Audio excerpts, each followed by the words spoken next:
The Dode Fox Podcast. Welcome to the Dode Fox Podcast. I'm Paul. He's Ronnie. And 1 point from 6 just isn't good enough. And it was their own fault again. Cheesy peeps. Like, subscribe and click the bell on YouTube. Support the pod at buymeacoffee.com/Dode Fox Podcast. Listen at dodefoxpodcast.com and follow us on social media at Dode Fox Podcast.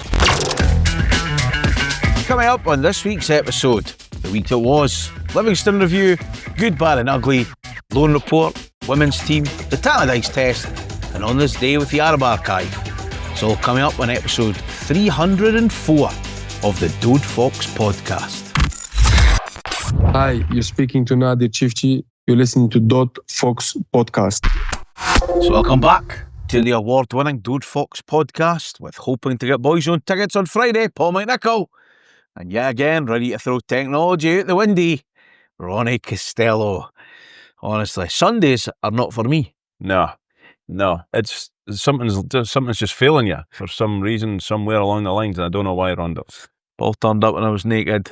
No, that didn't cables happen. wrapped round us. Didn't happen. Something went wrong last night, and here we are. You're like Doc out Back to the Future when I come through here.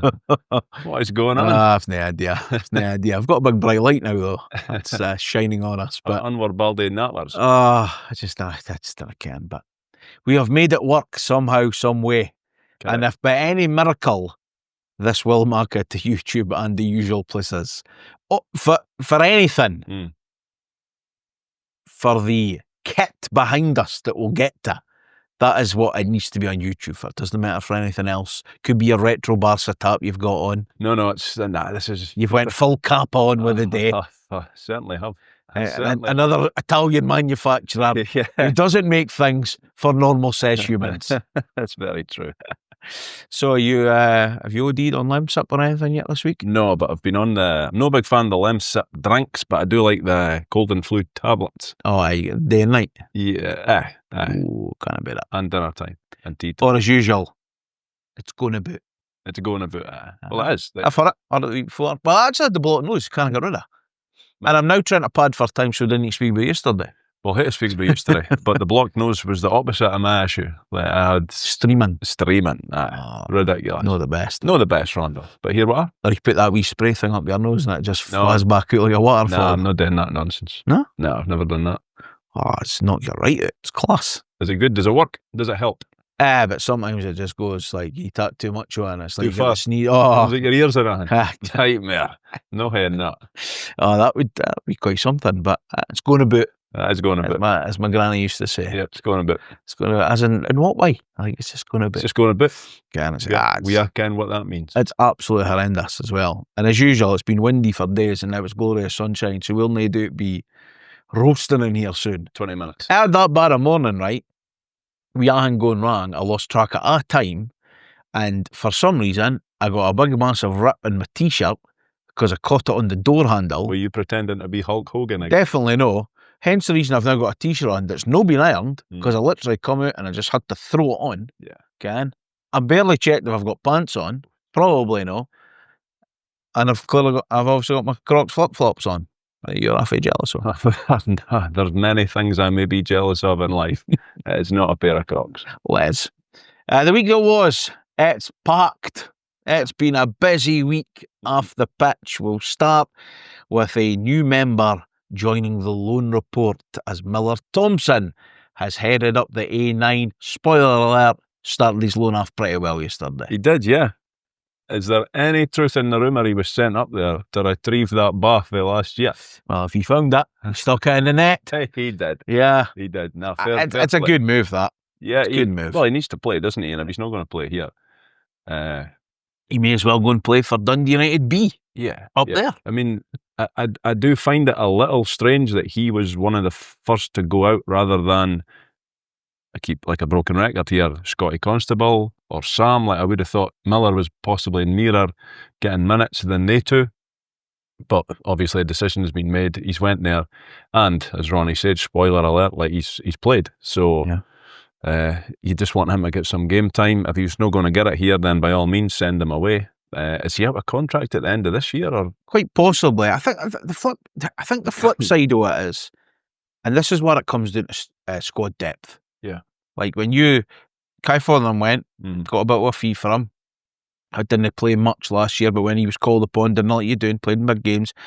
And I've always liked Miller Thompson. Like, started the season really well last season against Dundee. Man of the match. The incident at Ross County, of course, when it still not came down and stuff like that.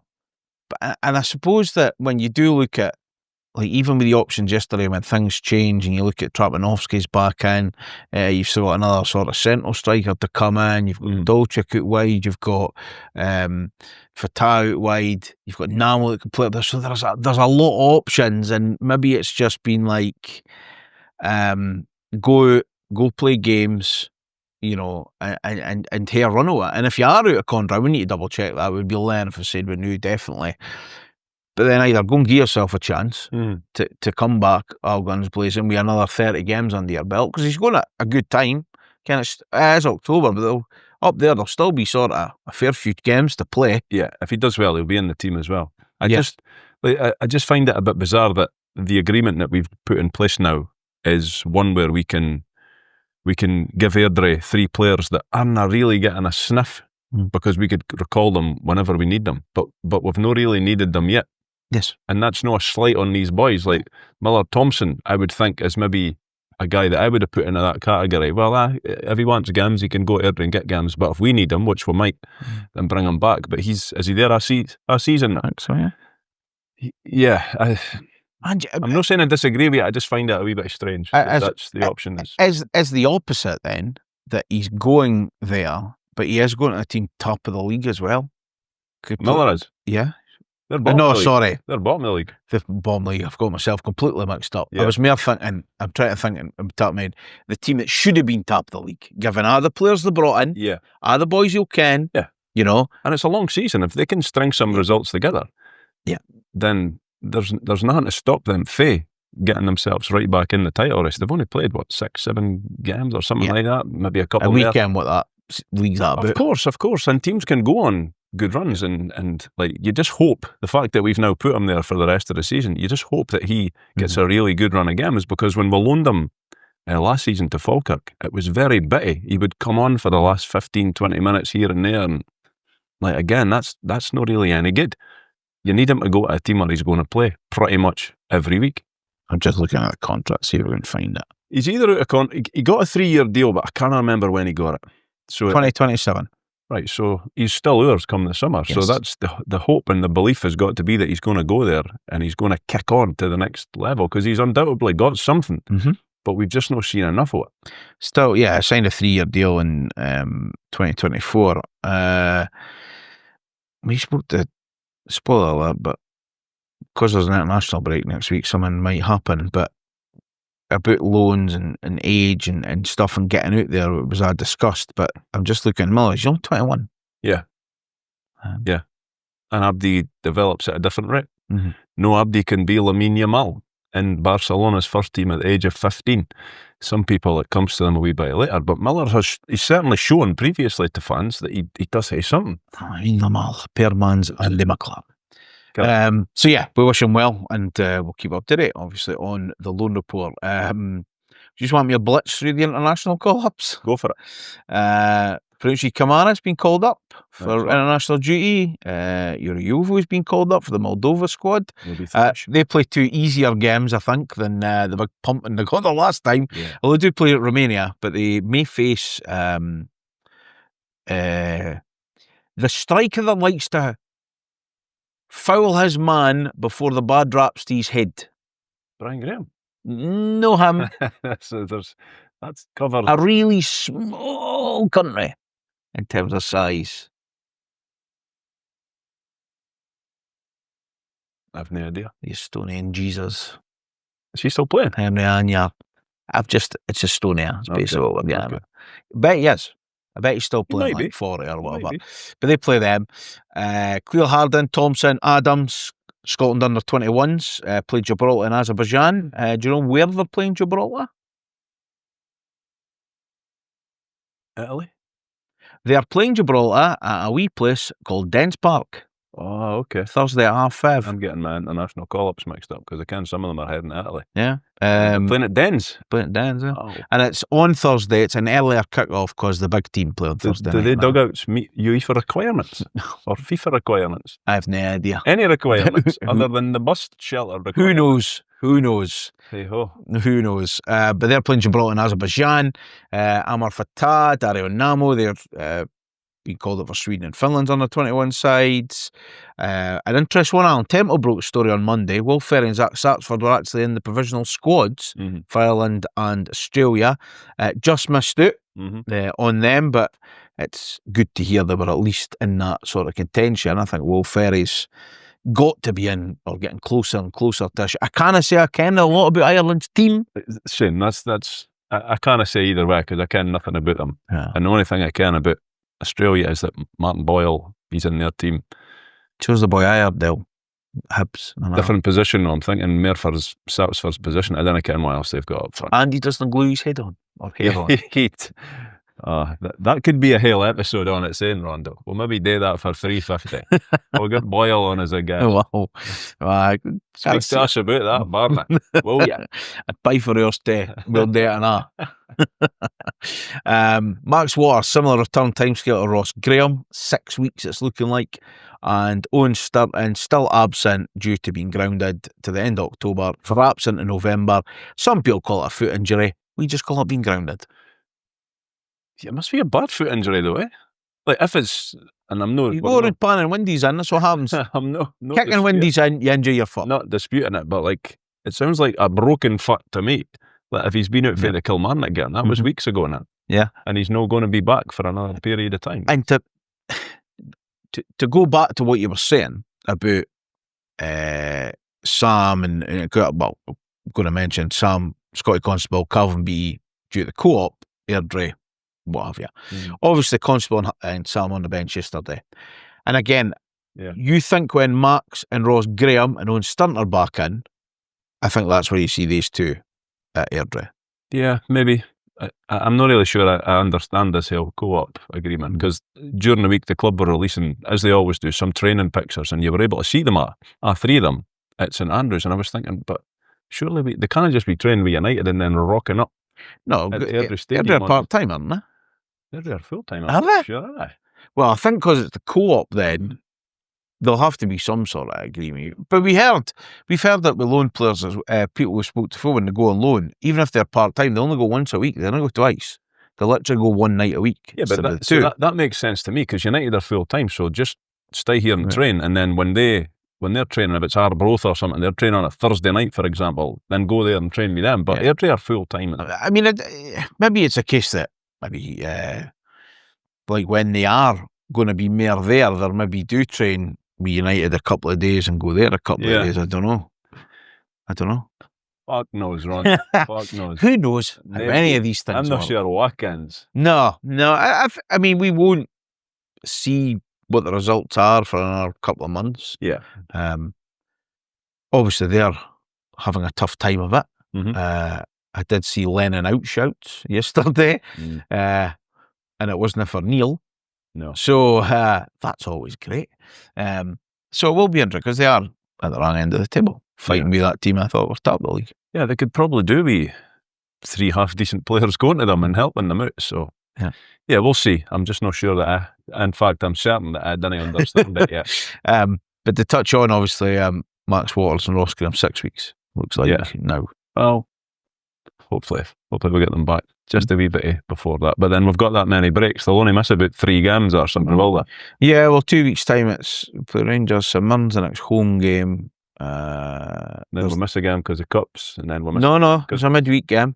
We'll go to Motherwell midweek, then the Celtic game at the first being Kai Bosch because they're in the semi. Then with a game, then there's an international break. Yeah, so 3-4 games. Yeah. So it could be worse for games missed, I suppose, but yeah. Hey-ho, just get them back. Just get Abdi back. There's only one name on Where Are They Now? And I've only picked up on Alan Campbell because Scott Burns has been speaking to him. Yeah. And he's weighing up his options. Sure he is. So am I. Well, I thought that enough, because would you wait to the 5th of October as it is the day to I'm not still be waiting? I'm not sure that's the time to start weighing up anything. Really? I think I might have been shiting myself come like August and teams are kicking bars about and you still weren't. Yeah. Well, when did our season finish? Was it May? So he's been we out a gig for May. Yeah. So you've got June, July, August, September. There's 4 months. Now, if I'm a professional, and I didn't count because I've never been a professional footballer. When you start if I was a professional footballer, we're going to Dreamland. But it seems like a long time to be without a club. Yes. And I know that he was on trial twice, I think, with Oxford, and who knows what's went on behind the scenes there. Maybe they want him, but they can't afford him. I don't know. But if he's weighing up options for Scotland, England and Europe, like how bad were these options that he's not decided to take any of them? True. That would be my question. Like, you're unemployed. How bad are these people that have come to you and offered you a contract? Yeah. If that's happened. If it's happened, but if it's the right move abroad, he might head there as well, but he's certainly there. I think Barcelona are tight with their budgets just now, so I don't think it'll be there. Well, I mean, We'll see. They've been the dodgiest of dodge, Ken. I don't care. Let's just sell naming rights to a blade of grass for 20 million. Yeah. That kind of thing. Mind we try to do that? We Tannadice square of grass. Someone else, like, I mean, you think of like Cyber turf. how that shitty thing that happened a few years back that stopped Ahan, and a lot of things that come up, like things like you can have cardboard cut out yourself, was kind of ingenious. Yeah. And then your head got knocked off by a bar and it didn't get replaced. It was like, I've been decapitated for whatever the price was. 50 quid or 50 whatever. So yeah, that was be half interesting, put it that way. Yes. But it's been quite the week. It's been a lot of things happening, and of course we go into an international break. Scotland got 2 home games. They're sitting all right. Hopefully the games are Thursday, Sunday, so we'll certainly care what Thursday's result is by the time we record next week. But it would be good if they can go and get a couple of positive results, and Definitely. And then the final break in November. You just never know. Yeah. I mean, it's nice to have picked 3 goalkeepers that haven't played yet for their club. That's just the state of play, though, is it? It's and one of them's in his 50s, I believe. Yeah, he's about ages with me. I think I was at school with him. Yeah, it's just the state of play. Like we've over the years we've had good goalkeepers, and Craig Gordon's a good goalkeeper as well. But as you say, when you're compiling a squad and you've got somebody that's 3rd choice at Nottingham Forest, and the other 2 are currently subbies, that's not the best. Like no, not at all. Best. And also one thing we did. We haven't mentioned Stephen Fletcher's retired. Yes, he did. Yeah. One of the few bright lights for that season, and that's about all I really want to say about that season, Rondo. Another one with mysteriously good hair all of a sudden. Yeah, when he was previously sitting like me and you. Yeah, exactly. Yeah, he's done well for that. And the only reason I brought this because you mentioned Craig Gordon, because that was, I mean, we still remember that incident. Yep, should have been a red card, penalty kick. And I think Fletcher got booked for it, didn't he? Yeah, that could have turned worse season, Rondo.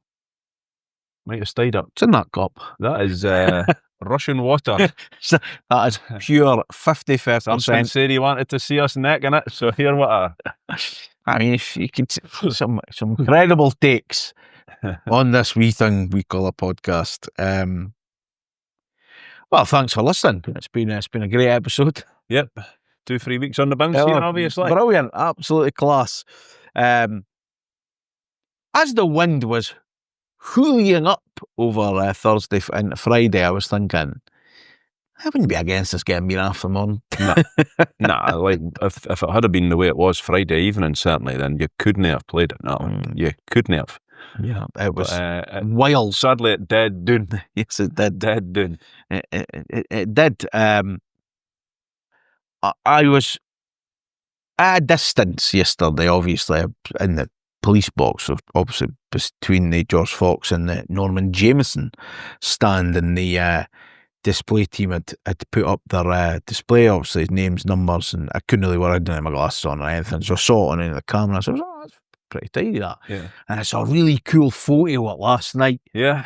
And then someone just caught my eye in the corner with a grumpy-faced arsehole. Yeah. who could not break into any kind of a smile. No. Any idea who that may have been? You better know he's speaking about an old man. It definitely wasn't him. You were caught at the wrong moment in that I photo. think I just can't what happened. I think that's what it was. I just thought this game should have been I could have still been under the bad feelings about this end. I could have still been under my Powerpuff Girls blanket. You could have been having a wonderful time. It was just that a photo speaks 1,000 words. Absolutely It brilliant. really does. I couldn't believe. I just thought, there he is. Yeah. Looking Byland. happy as ever. Byland. That was pre-match as well. One change to the side after last week's 2-0 defeat. Nikolai Moller came in for Amar Fatah.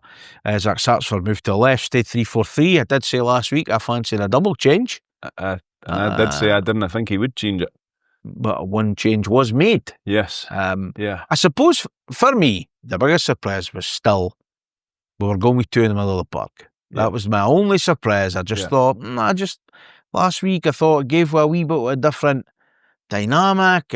We weren't great, but we weren't as open. I just that was my only thing I thought might have happened in that. And as the game kicked off, Livingston certainly started the brighter of the two, I thought. Yeah, they absolutely did. To touch on the lineup, I wasn't overly surprised because we did speak about it last week, and I thought we've had we played really well against Aberdeen. We then had a poor performance against Kilmarnock, and I didn't see him just jumping to change immediately on the back of one poor performance. But as you say, when we started the game, I'm not sure when I messaged you at the game, but 8 minutes in, I turned to Aidan that sits beside me, and I was like, we need to change this. This is just not working. We're not getting a grip at anything in the middle of that park today. We are outnumbered, and it's clearly just need a picture of your abs crossed again. 15-13. Yeah. Crying out for another body in the middle here. Yeah. And I said, crying out for this ref to come what a foul is. Well, there may be that as well, but he didn't cost us. Yeah, I mean, they I think it was Stevie May was in about it. Somebody had a shot for outside the box. Keeper makes a good save. Mm-hmm. Stevie May, being the pest he is, was kicking about. Do you think he hates us as much as we dislike? Oh, 100%. No, Ken, what?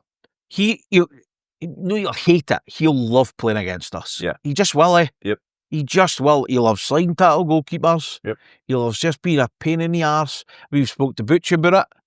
He felt an arm. He went like he'd been shot. Mm-hmm.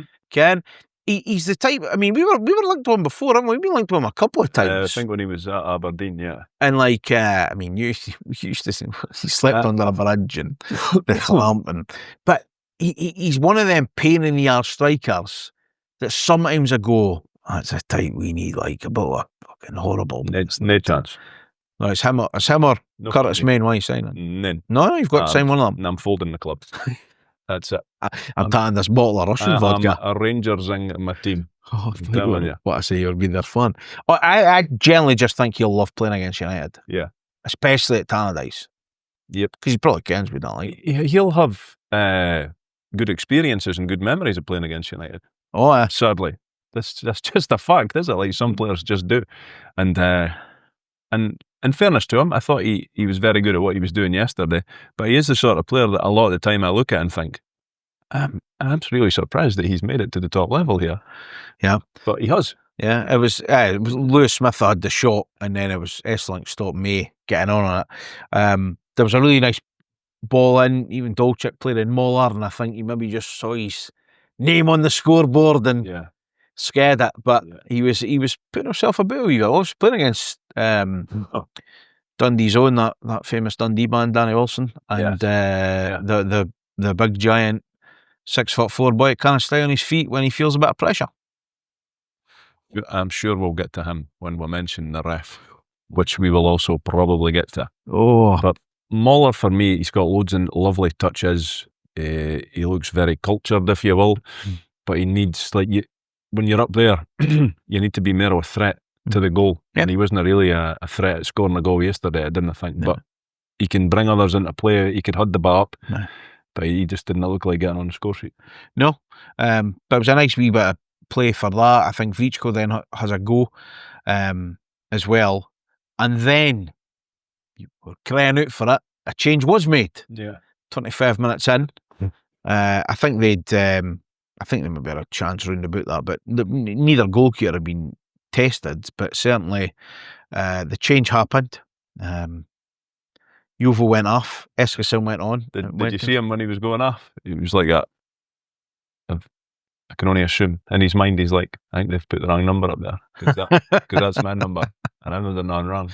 I mean, and I think, in fairness, I don't think he did do anything wrong. No. It was just a purely formational change. Yeah. And somebody had to go. And out the three at the back, it probably would have been him as well if I'm the manager.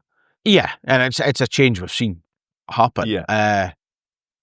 It was, I could see Eskilsson, and the only reason I can it's him is because of the shirt, Because right? he's wearing my old duck. Yeah. Nah. So I could see it's Eskilsson. So again, it's then, right, what are we going to do here? There's an extra man coming on the field. Are we talking as in the wide player's going to come? Is he going to go? Although this is what I was saying after the game yesterday, although they'd been in and around the box, kind of like us, we had, apart from that first save, I wouldn't say like, oh, we are getting done in at the back. Like, so I probably wasn't as shocked that what happened. I felt we were on the back foot though. Like pretty much majority of the that, first but half, yeah. Like I didn't think, again, it wasn't a panic. Like, we couldn't have been in that much of a panic to touch the centre half Saft. yeah. But then what happened 10 minutes later pretty much had just summed up Ahan. Yeah. And yet again, it's your own Self-inflicted. fault. Yeah, self-inflicted.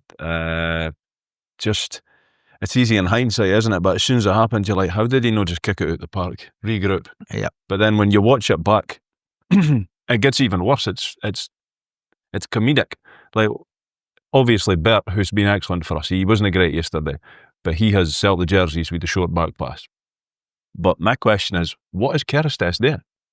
It's too far across, isn't He's he? running behind Bert. Like, why is he there? Like, ultimately, if Bert still passes the way that he did, sclaffs it, like, they're still going to have a chance because May's still going to get on the end of it. But I've no idea why Tannadice was so far out of position. I could only assume it's because we're used to playing the three. But even then, like, why would he be so far over? Like, there's no need for him. Is that to the be same where as he was. when in the second half he was playing as centre half, but he was the furthest boy out the park in the box? And then they broke and about scored. Yeah, yeah. And I think the back two at that point, or the furthest boys back for us, might have been Sybil and Eskilsson. It was chaos.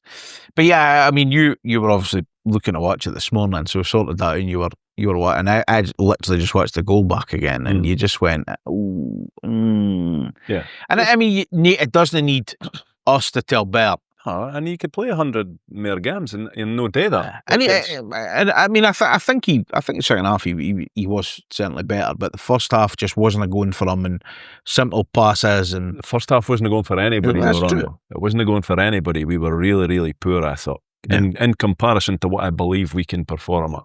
And then Stevie May slides in, as he does when there's a goalkeeper near him, and Pittman's got a fucking hell goal.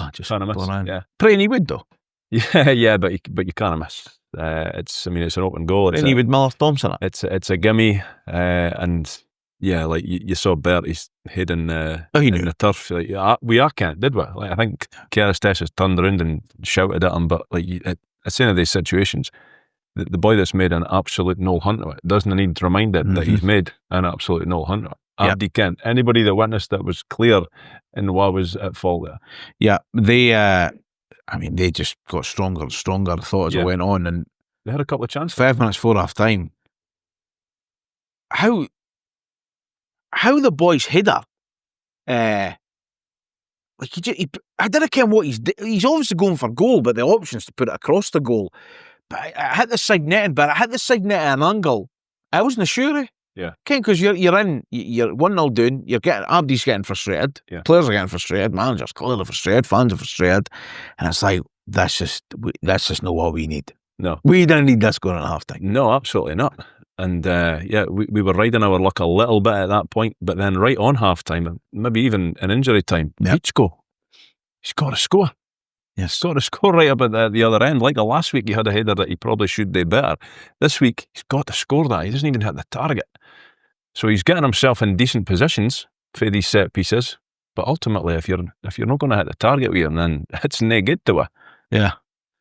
Half time was obviously fun then.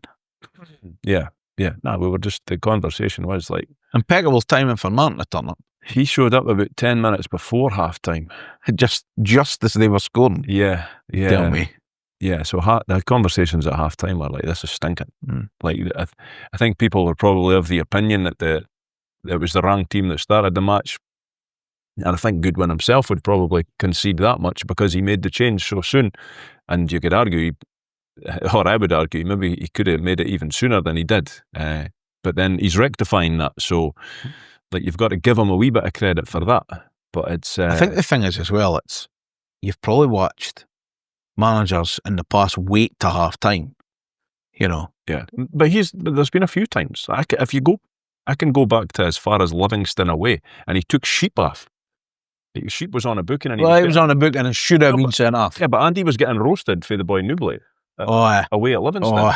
And I mean, I could be wrong, but that feels like it was only about 20-25 minutes into that game. So I would say that he's not slow to realise that there's changes that need to be made. But at the time, you felt sorry for Yovu. But ultimately, something had to give because we needed that extra body in the middle of the park. It didn't really work in the first half. But again, I'm assuming that Goodwin has knocked several shades of shite out of a number of players at half time because we come out the traps flying at the start of the second half. Yeah, it was. I think it was our mate Chris that texted us says, I think there might be a double change here, but there was a lot going on, and I was like, can I really work out what it is? He says that's Sibbald and Amar got really through the paces, and you're thinking, that could be interesting, and obviously that. So there's 3 subbies made by start of the second half. Yeah, and they worked, I would say. Coming into the second half, certainly they worked. Were you surprised with who went off? No, really. No, I would have took him off in the derby, Rondo. No, but Dolchik's he's into these players like he's got magic in his bits in certain moments, but he could also do nothing or appear to do nothing, and he didn't get anything for him on Saturday. What else went up? Kamara. He just wasn't at it, I didn't think. Because how many times have we gave him man of the match already this season? We all know that he can cover a lot of ground. And then again, if he's maybe nursing a knock, but he just he didn't appear to be his usual self yesterday. So that wasn't a surprise. I suppose in the first half, if we go back a wee bit, the surprise was Eskison coming on instead of Sibbald. I probably would have put Sibbald on first. Because again, I didn't care what Sibbald done wrong to merit like a lengthy stint on the sidelines that he's going through just now, because he was undroppable at the start. I do wonder if that changes, it's because it's a mere tack-minded change to get you in midfield. Does Sibbald, Vichko and Kamara gear that? Whereas Eskin's more, as we've even seen yesterday, he's a bit more sort of sits more. He just seems like a bit of a pest. Single 10. Yeah. Well. So that's maybe why. But again, when you saw it when he come on, Sibbald, he done the sort of sitting thing, and he done what he's good at. As we'll get to when Vichko decided, nah, just fucking keep going. I'm turning into Forrest Gump. I'm off. Yep. I'm off. See ya. So that was a double change, obviously at half time, and I think Fatah was involved right away, wasn't he? The boy McClellan fucking fouled her and then got hooked. Yep, book in. Martindale took him off. And then I'm pretty sure that's where we scored. Will Ferry with a free kick somehow found its way all the way through to Christian. And like Bert in the first half, when he scluffed the bar and it cost a goal, Christian scluffed the bar and scored the goal. I think he tried to melt that bar, and I'm pretty sure it must have come off the Nike swoosh on the side of his bit and just wrong-footed Abdi, basically. But when you watch that goal back, there's a great run for Amar, and he talks about 2 or 3 players, and I didn't care if the plan was to fall on his fist, but when he's fell on his fist, like Abdi's kind of fell around him, and that's how there's a big gap at the back post. So at that point, we'd started, albeit it was only 3 or 4 minutes, but we'd started the second half with far more intensity in what we were trying to do compared to the first half, because there was none. We were sitting after them the whole first half and just letting them do what they wanted, it felt like. But when we got that goal back, I thought, here we go. Goodwin's put his foot right up their arse. We're winning this game. Well, one thing I need to ask you about that I've just remembered for the first half was Stevie May's doing injured. They put the ball in the box. Yeah. Will Ferry puts it behind. For where I was, That wasn't a handball. well, for where I was, I Yeah. thought, oh no. No, that wasn't a handball. But was it the action but off the chest? It probably hit him about here, Okay. shoulder.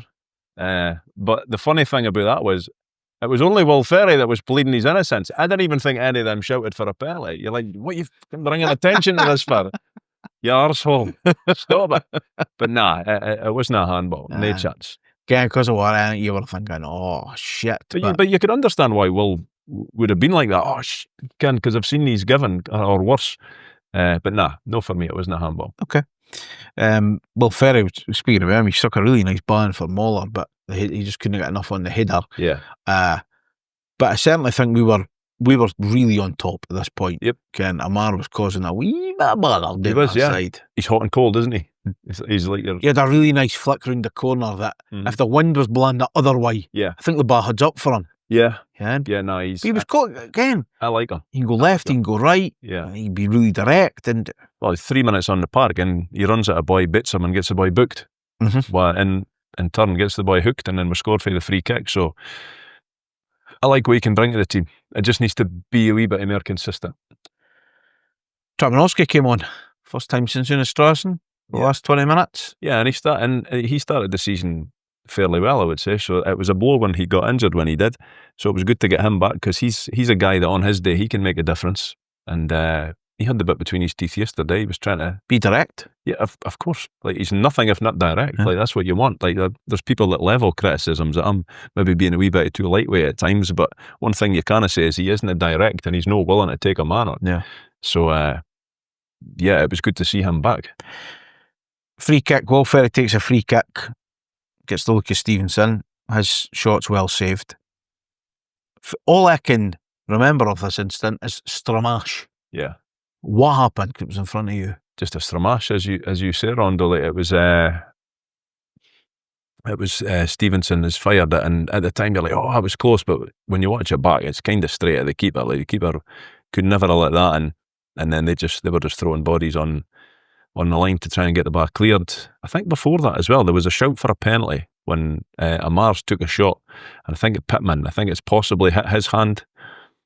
But again, no, for me, it wasn't a penalty. Like Pittman's probably about a yard away from him. And I saw people talking about it after the game, saying, oh, we should have had a penalty. They should have checked that. Maybe they did check it. Oh, they would have checked it. Ahan's checked but I would have took it. I'm not going to say I wouldn't have, of course. But it would have been harsh. Real harsh if that had been given as a penalty. Big Bear at the back post or a chance? Was he screaming at him? Like, how? It's on his head. I think again it was it Amar or was it Stevenson? It's one of the two that's put the ball in. Not sure how I've got them mixed up, but it was one of the two that puts the ball in, and it's absolutely crying out for Big Bert's forehead to bury that bar past that daft keeper. Yeah. And for some reason he's trying to kick it. I don't know why he thought he was or what he thought he was doing, but he just needs to header that on target and it's a goal. Because the pace was on the cross. It was perfect. And then Vichko picks a bar up. No, literally in a... when they're on the attack. In a Gav Gunning sense. Yeah, they were on the attack. Off he went. Yeah. And my criticism, and it was brilliant at the time because you're like, because of the angle, you're like, oh, is he away? Is he through? And then you're like, oh, that big dumpling still is in the way. And then he dealt with him, no bother. He just knocked it past him. But he's probably the shot's too high. I think he should have just kept it down. Easy to say, I am not the boy that runs 70 yards with the bar at my feet. There is that. But in hindsight, if he had kept it down and maybe aimed it to a corner, might have had a better chance. Class but it was good. Yeah, of course, because something like that, it gets the whole stadium up. You Ken what? It just gets you out as well, Ken. But as I say, they were on the attack. There was a wee bit of panic for them. I think we were well on top. I think they're only 10 minutes for time. They're a chance, but Yengi doesn't get enough on it, and there's another one that goes right across the goal. That I was like, that's a bit close for comfort. But Ken, I think they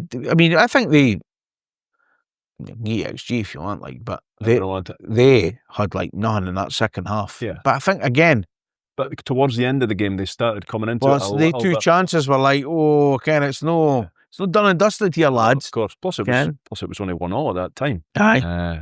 But we were definitely the better team in the second half. We had some really good chances. Unfortunately, we were a bit wasteful with them because I can't even think of too many great saves for their keeper. As I say, the Stevenson in was right at him. We did have one kicked off the line for that big lump, Silla. I remember that. That was about as close as we came. It was Fatah had a chance in but it was near the end, and then obviously they hit the bar. That's a cross. That's a shite cross. Probably wind assisted as well. If that goes in though, doesn't matter. Couldn't. Well, it does. It does. Screaming for VAR to check it, but that would have couldn't. And that was in injury time for that as well. But for them, undeniable, it's a good point for them away for him. But for us, it was a very disappointing first half. I think a draw's a fair result, given that they were a lot better than us first half. We were a lot better than them second half. How much of that was because of the weather? I don't know, because it was fairly windy. It's no doubt played a part. But I think we had better chances than them, certainly in the second half. Like first half, as you say, Kucherenko's maybe made 1-2 saves, it felt like. Pretty comfortable saves. But we've had ends kicked off the line. Bert's chosen to kick something that was forehead height. We had the better chances, but ultimately we didn't do enough to get the ball in the net. So I think a draw probably was a fair result, which is where my disappointment comes from, because we said a couple of weeks ago, what are you looking for these next 3 home games? And I'm always looking for 9 points. But the fact that the last 2 games we've only picked up 1 point, and I think deservedly so. I don't think we've done enough to merit any more than 1 point. So that's where the disappointment and frustration comes in at me. 4 points for 9 for 3 home games is when you start with three, it's really disappointing. And obviously yesterday there's a lot of bits to pick for it. Certainly I think the changes made a difference, be it shape, personnel, because again sometimes players didn't play well and players come on and do really well, and vice versa. Sometimes you put a subby on that didn't do anything. So I think for that side it was good to see. It's showing that the squad is getting better, it's getting more competitive. Like, boys can come in and take your place, I think is ultimately what could happen for that. I mean, there shouldn't be, but there's a big problem at our end of the park. 17 goals conceded in 10 games. And I can't really tell you what either know we're in doing or we've no been involved in myself. That'll be the big disappointment for Abdi, I would imagine, and that'll be a real source of frustration for Goodwin. Like I would imagine he'll be drilling it into them, which I'm sure he does. But like when you concede a goal like the end that we conceded on Saturday, like how that's just like a moment of error. Like that's it. How do you coach that out? Because Bert might never do that again. He might never pass the ball back to the keeper ever again. Now he might just hoof it into the George Fox in a similar situation. So when we were losing late goals to Hertz or whatever, and losing goals to Rapid Vienna for set pieces or crosses into the box, that's something that I think we've worked on and we've kind of in the main eradicated. But like yesterday, it's just a human error. It's last week's Bruce Anderson one you've actually went, that's a good finish. It's a good finish. Like we get caught in the middle of the park, but like yesterday, you kind of train for that not happening. You just assume that boys aren't going to let themselves down in that moment, but unfortunately he did. It's certainly not the first time that you would say we're actually away form's better than we're home form.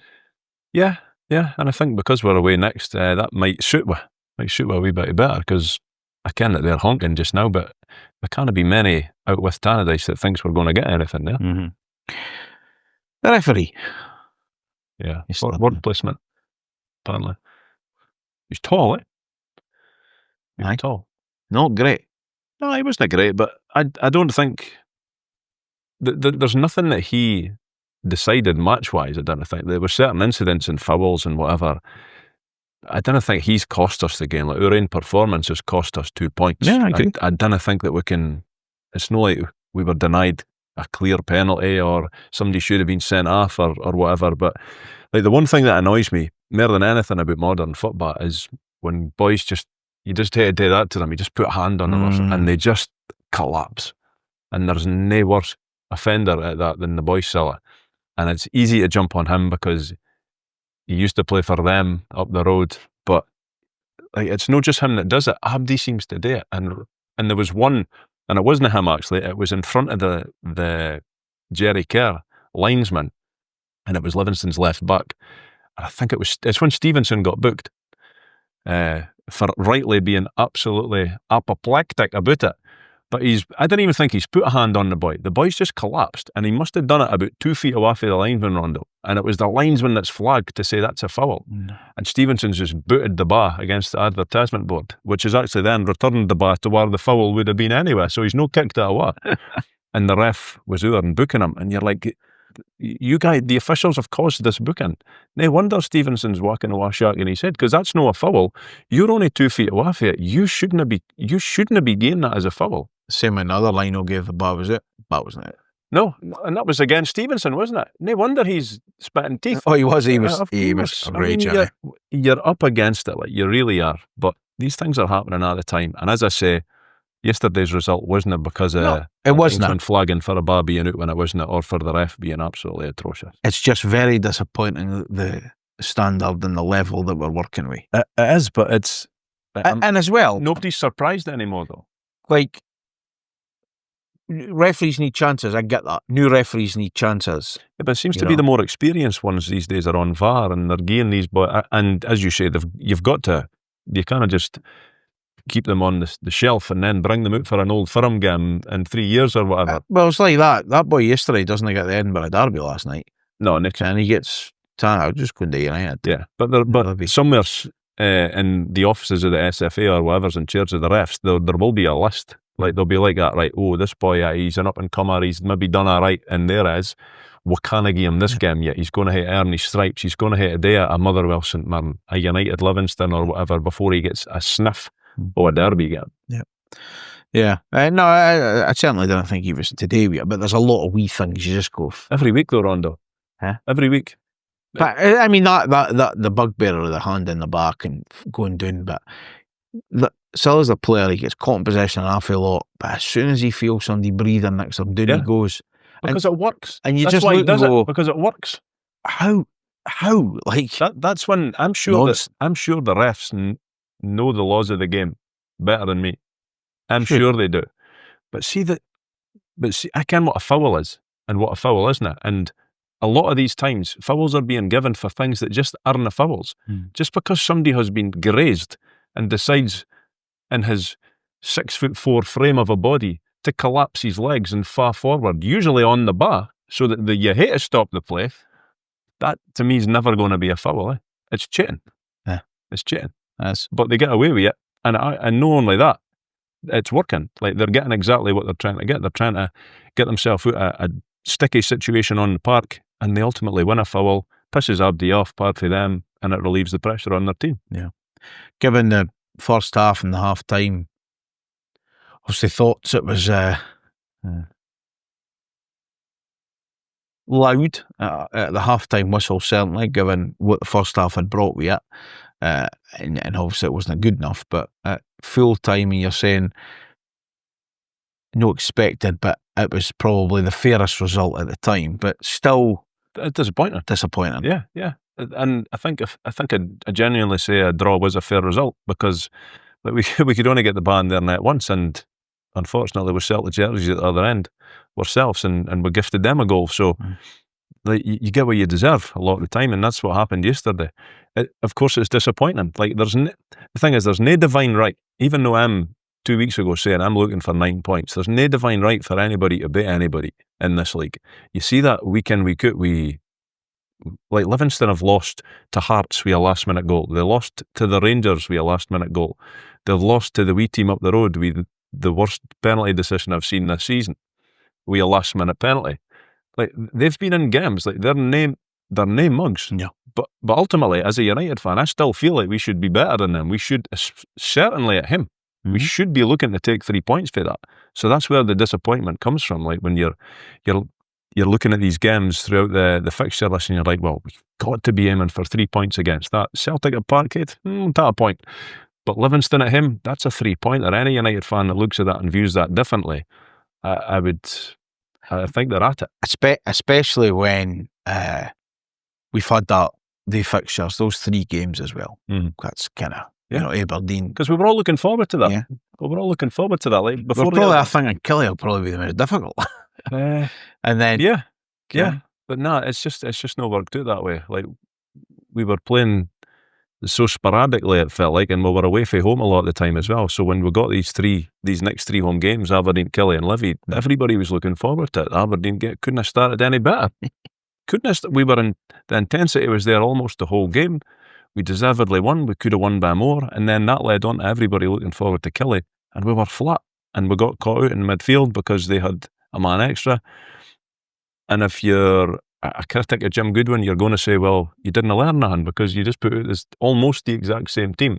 Definitely the exact same formation the next week when everybody and their granny probably thought they're going to just do exactly what Kilmarnock have done, which is kind of what they did in the middle of the park, certainly.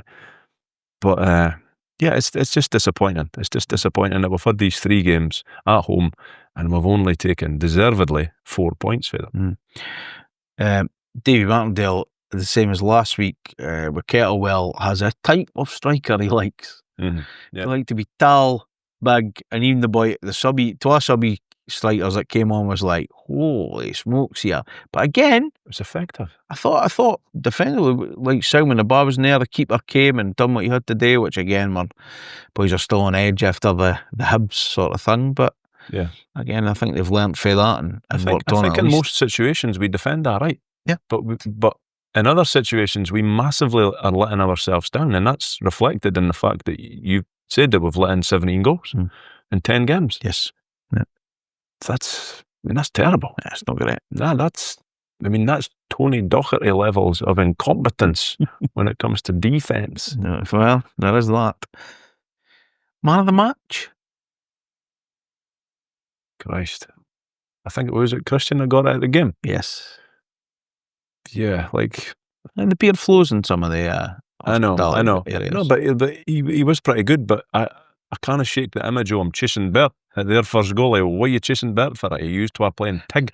What's going on? Guess it gets got you. Like, well, maybe. Like, you shouldn't be anywhere near there. Get yourself 20 yards out of there. Probably Vichko. And I say that as somebody that thought Vichko was fairly louping in the first half, but in the second half I thought he was more back to himself. So I'll probably get a Vichko for yesterday. Okay. For 45 minutes work. Yeah, half a day's work. Yeah. He's still done the best. Yes. All right, good, bad and ugly for... Good, the bad and the ugly. Well, Christ. Rondo, slim pickings for the good after the last 2 games, but the sight of Ryan Strain on the bench and Trapanovsky back on the pitch is certainly a good sign. The bad, the team's performance against Aberdeen gave everyone plenty of optimism looking ahead to the Killie and Livy home games that were up next. To sit here today knowing that we only picked up 1 point from the 2 games is fairly stinking.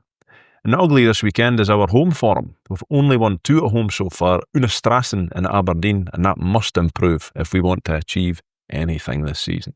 Yeah. No preview, obviously, this week because of the free week for Scotland, as we said, so we'll talk about the Rangers game on next week's episode. Right, before we do Wall of Kits and get some fun with the Tannadice Test, buy me a coffee this week, Paul. We're back there, Rondo. You've got me jumping between notes an hour here. Well, so was been buying the coffees. Freddie Riley bought 3 coffees. Keep up the good work, guys. Thank you, Freddie. Bloodsweatandtangerine.com bought a coffee. Did they not buy in last week? They did. I think they did. Thank you very much.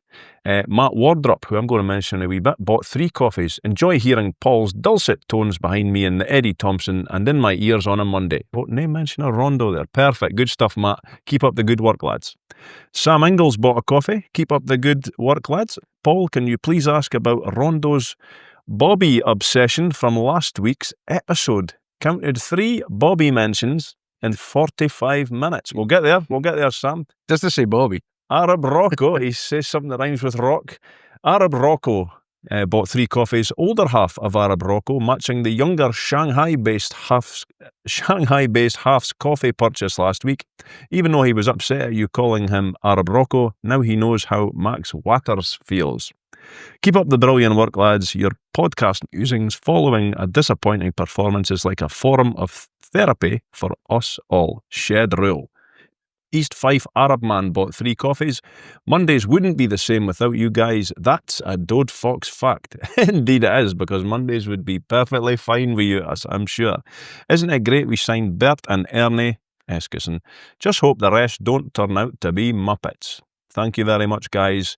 And back to Sam Ingalls. What is Ronnie's Bobby obsession? It's what happened last week. It obviously gets noticed. Well, You forget that you've hit record and you've also set up a camera. have you seen the Wraith Rovers team photo this week? I did. Well, there you go. It was quite funny. Well, it's no directed towards the coach, the Schlongosaurus. It's just the way it is. That's not the way my mind works. And I will shake that boy's hand. I mean, even shake Anna. Well played. There's another coffee that's getting bought next week and you're getting asked again about this. Obsession. Yeah, well, Hobbies. I just, blessed. Let's say the boy was blessed. Fortunate, yes. Yeah. Keep buying the coffees, might afford the op. Yes. Going to be a lot of coffees. Well, it would need to be an awful lot of coffees. We appreciate people supporting the pod, and it is much, much appreciated. Well, kits. What you brought for us this week, Paul, for those that are audio only and can't see this fine bit of gear. This is Dundee United's 90th anniversary home kit, which came out in 99-2000, and this is the first kit that I've put on that wall that isn't a mine's, Rondo. That kit right there belongs to my little sister, Fiona. Okay. And we were speaking about it before I hung it on your wall the day, and you said that you thought it was magnificent. Well, I liked it because it was different. Yeah. But it's also a bit tinky. Yes. Because in respect of everything's like screen printed. Yeah. Like the sponsor screen printed on. The badge. The manufacturer. Yeah. I'm no massive on that side of things. Obviously it's got the 90th anniversary through it and stuff. Player? What's first player you would think of? Know what's on the back for you. Well, we'll get to Fiona's choice in a minute. That is the first name that I think of, purely because it's on the back. I don't really think Did Faraz wore that? Faraz, I think, probably did wear that, yeah. Mm-hmm. Yeah, he probably did. Maybe even Skullback. Having your sister for the name on the back. The name on the back, of course, is the Stepover King, Jim Patterson. I'm pretty sure that was Fiona's favourite player. I mean, it would have been. That's a strange thing to hear on the back. It's got to be, yeah. But as I was saying to Rondo, I wasn't a big fan of that one. That's why I didn't have it in my own collection. Threads of it. Yeah, but now that I've seen it again, I am liking it, and hopefully that'll be next season's kit, Rondo. Because we seem to be liking these stripes, so let's give it a big fat stripe. Yeah, well, I didn't mind it, but yeah, it's nice. 2 buttons on the collar, 2 buttons, collar. Yeah, it's fine. It's fine. It's just it's a bit. It does look a bit like it's like something I'd got off a market on holiday. Correct. Yeah. For 3 a Real Madrid top, 3 screen printed pesetas. We Raul number 7 on the back. That is the way it looks. We a Real Madrid badge on it. And it probably cost the best part of 40 quid. That's right. No does. Nah, but that's another one for the whole of kits. It's time for this week's Tannadice Test. Right. Done well last week. Did I? Oh, I did. It was the week before. It was an embarrassment. Yeah. And then I got called a chip. Well, you did. Which is you really are strange. The most silly of quizzes. Hand goes near me, I'm down. Knowing that way. Player profile to start us off for round number 1. Born March the 2nd, 1990. Oh, March the 2nd is my old man's birthday. 1990, aye? No. That's a weird dynamic we've got here. No, a wee bit further back for him. 6-foot defender. He was signed February the 11th, 2011 by Peter Houston and made 7 appearances. And I don't think we spoke to him about this guy at the live show. But maybe we did. It's been a while since I've watched it. You can see it on YouTube though if you want to watch that show. It's good. He only made 7 appearances. 7 appearances, yeah. Right, I've got two names in mind. You could say them both or no until you commit to it. I'll know. Timothy van der Meulen. I'm not even going to look at you. And who? And Pavels Mihajuks. Mm. That is the two names, and I would probably bet both my bollocks that's one of them. So I've got both your bollocks in my hand. I will release one. I'll release both if you get it I'm right. going to say there's no danger that we were duped 7 times by Pavels Mihajuks. Going for Timothy? No danger. I'm going Timothy van der Meulen, the Bayern Munich 17th team star man. Timothy van der Meulen will mean your bollocks are being released. Yes. Correct. Excellent. 1 for 1. This is how we do the score now, because Yeah. I can never remember how many points I played for. What makes you pick these guys? How does Timothy van der Meulen come into your ether? Well, I didn't really want to tell, because you might copy us to find, so you could get some. I've no time to copy what you did. What you do? So what I do is, I go in the well, it depends if Claire's in the room, because sometimes I'll ask her to name a season or a number, and I'll maybe grab a squad number. But last night, I went on the Arab archive, I hit refresh about 4 times, I'll then scroll down, and they'll either give us a puss for the pass, or it'll give us a game, or a programme. I just click into them and I just grab a player. That's what I normally do. Okay. But I have kept a list of them, because I ken what fundamental is going to happen.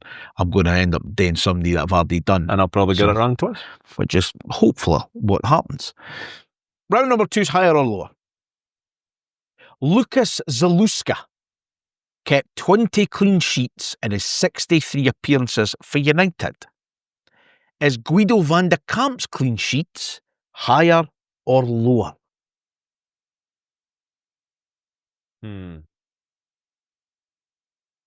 63 times. Are you going to tell me how many times Guido played for us? I am not. I should ken that because we've spoke to him. But correct. That's why I'm not telling you. Wow. Did he keep? Do you want me to tell you how many times he played? I'll tell you if you want. Do you want me to tell you? Go for it. 64. Is that right? Well, it's lower than Zaluska then. Lower. Yeah.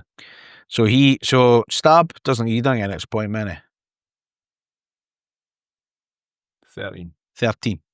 Guido van de Kamp kept 21. Higher sorry, by Guido. 1. I'm sorry, Guido. Played 1 game more, 1 clean sheet more. 1 for 2. Season snapshot is round number 3 as always.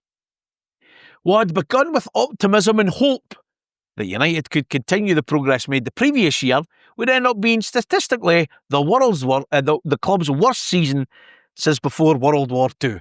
Wow. United played a total of 43 competitive matches during the season, finished 11th in the league. In the Cup, we were knocked out the Scottish in the 3rd round, lost at home at Hibs. Celtic knocked out the League Cup in the semi-finals. And 13 players, including 2 podcast pals, scored for the United first team, with a team only scoring 43 goals in total.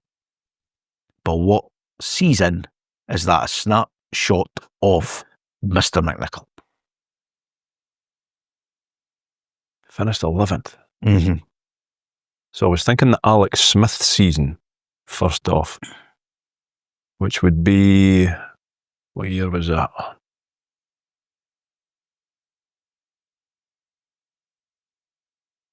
It can't be 99, 2000, because that was at 2000, 2001 maybe?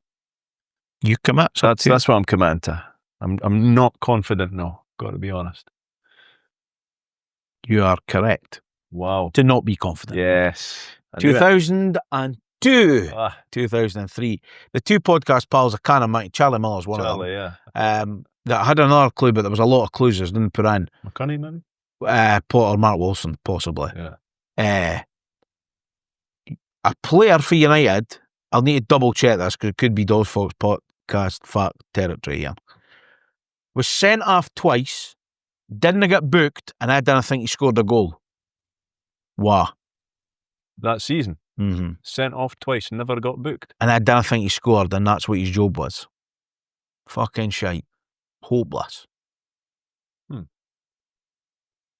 it's no darn part. He didn't, put it this way, I don't think he lived up to his name. Striker. This is just an extra. It's not even in. You've thought about this more than you have every other question. Yeah, I don't know. Alan Smart. Oh, yeah. Sent off twice that season. Yeah. Hopeless. Yeah. Round number He's 4. local as well, does he not? I think he's still up here. I think he might bang your puss if he watches this. Probably. I didn't say you were hopeless, Alan. I think you were unlucky. The wrong formation was played the days you were in. Also played for. Still happening. Aberdeen. Again, alphabetical order. This is what this is. They come out every week. Well, Aberdeen, Bristol Rovers, Celtic Nation or Celtic Nation, don't know. Where do they come? Dunfermline Athletic, Forfar Athletic, Motherwell, Plymouth, Shamrock Rovers, Stenhousemuir. Not a clue. Honestly. I think this is very difficult to guess. Well, I It mean, would be one thing if you gave us them in order, so but the thing with this is, I try to make the question get harder as we go on. You know, so the first thing should be a bit easier. Number 2, higher or lower as a guess. 3 seasons upshot could be depending how much clues I give you. But this is always tricky. yeah. And it's always in alphabetical order. Bristol and Plymouth. Aye. But I'll maybe look at the order next time, if I remember. Honestly, I didn't hear a clue. No. No idea. No. None. Don't even hear a name. Just sniff on it. Jim Patterson. Jim Patterson. And I didn't even care you were bringing that. Jim Patterson. As soon as you turned it round there and you came in, I was like, oh shit. Jim He's maybe read up on him. No, he hasn't. Clearly. Who am I? This is easy. This is dead easy this week. I'm just counting your score, aren't you? But 1 for 1 for 4. Yeah. Well, I came through the youth development programme at Tannadice and I was playing for the under-21 side by 97-98. Having appeared for the first team during the summer tour at Ireland, I made my competitive debut against Dundee in the first match of the 99-2000 season and became established in United's first team. Having played for Scotland at schools, oh, you've got a nod on you, I could see ya. I also turned out for the under-21 side several times that season. I featured less in the next campaign, but I did score my first goal for the club, victory away at St Johnstone, followed that with a goal at Dens and a 3-2 win in January. I eventually went out on loan to Raith Rovers in January 2002, Stirling Albion in August 2002 before moving to Forfar Athletic in the summer of 2003. Who am I? No idea. I was thinking Mark Wilson, but I'm pretty sure he made his debut in a Dundee. He did, yes. I could give you another clue, but you'll get it then. Come on, I will give you another clue. I usually see him doing his shopping on a Thursday night. And I've told you this loads of times. Have you? Christ. Clearly you didn't listen. That is how little else. And I'm going to get to the point that if MD, we'd like to speak to him on the pod, so if MD cans him, get in touch. Wow. Just because I think there'll be a really nice story there for coming through that. Well, I think that I saw him yesterday going into the... Yeah, there we go. Going into a Premier store just along for the Clip Bar. Right, okay. If indeed it's Hugh Davidson. Correct! Yeah, same day shopping pretty much every Thursday. Yeah. And every Thursday I go, well, fucking ask him. private time is private time. Market Mate, business time then. I'm in that fucking gammon, right? If you want this gammon, you're coming to do the pod. Then he'll probably go, I've heard that fucking pish, I'm not coming on. Correct, yeah. Nah, but we would speak to him, definitely. 100%. I was at the derby when he scored as well. Scored a header doing it at the far end. I knew that. Yep, I remember it. I knew that. We were... His old man was a maths teacher. We were speaking... Yeah. Nah, no, before my time. And I didn't really like maths because I got fucked a bit. You couldn't have could. Well, I could, but they put me up a level I shouldn't have been at. They went for... You're not getting in this class, the foundation. Nearly. I think you'll be alright in credits. You've come for another scale. I come for Rocky when Abdi gave up when the hell it was getting shut. It was a fucking disaster. We were speaking about Derby during the week. I mean, you sent me the clip of the Billy McKinley hat trick. Yeah. And we were saying, we were there. What side of the ground were we in? Provy. Well, what? Yeah. Great view of Badger's goal. Brilliant, yeah. But leg breakers when you score goals in there with the bench. It was bench, eyes. It was the bench. Same. Yeah. Come out with bruises galore. Yes, yeah, indeed. But that was, he said that. Like, and so Sunday must have shared that, didn't Yeah. Yeah, because that was his last game. Yes. And Billy Kirk Signed off and... we're going to build the team around him. Adios. Are you, Billy? Are you really? Because I think 1.75 million tells me you're no. Exactly. He's done very well for himself. 2 for 5, Tannadice Test, but Pish. next week. So, over to you for our... The usual. The bit Abdi's waiting on. Yeah, I'm sure they are. But Rondo, before I get going on the loan report, I just want to wish Matt Wardrop, the coffee purchaser, and his wife the best of luck in completing the Great Scottish Run today. They're doing it in order to raise some cash for families that experience baby loss, and up to now, they have managed to raise just short of $6,000. So congratulations to both of them on doing so, and good luck to them.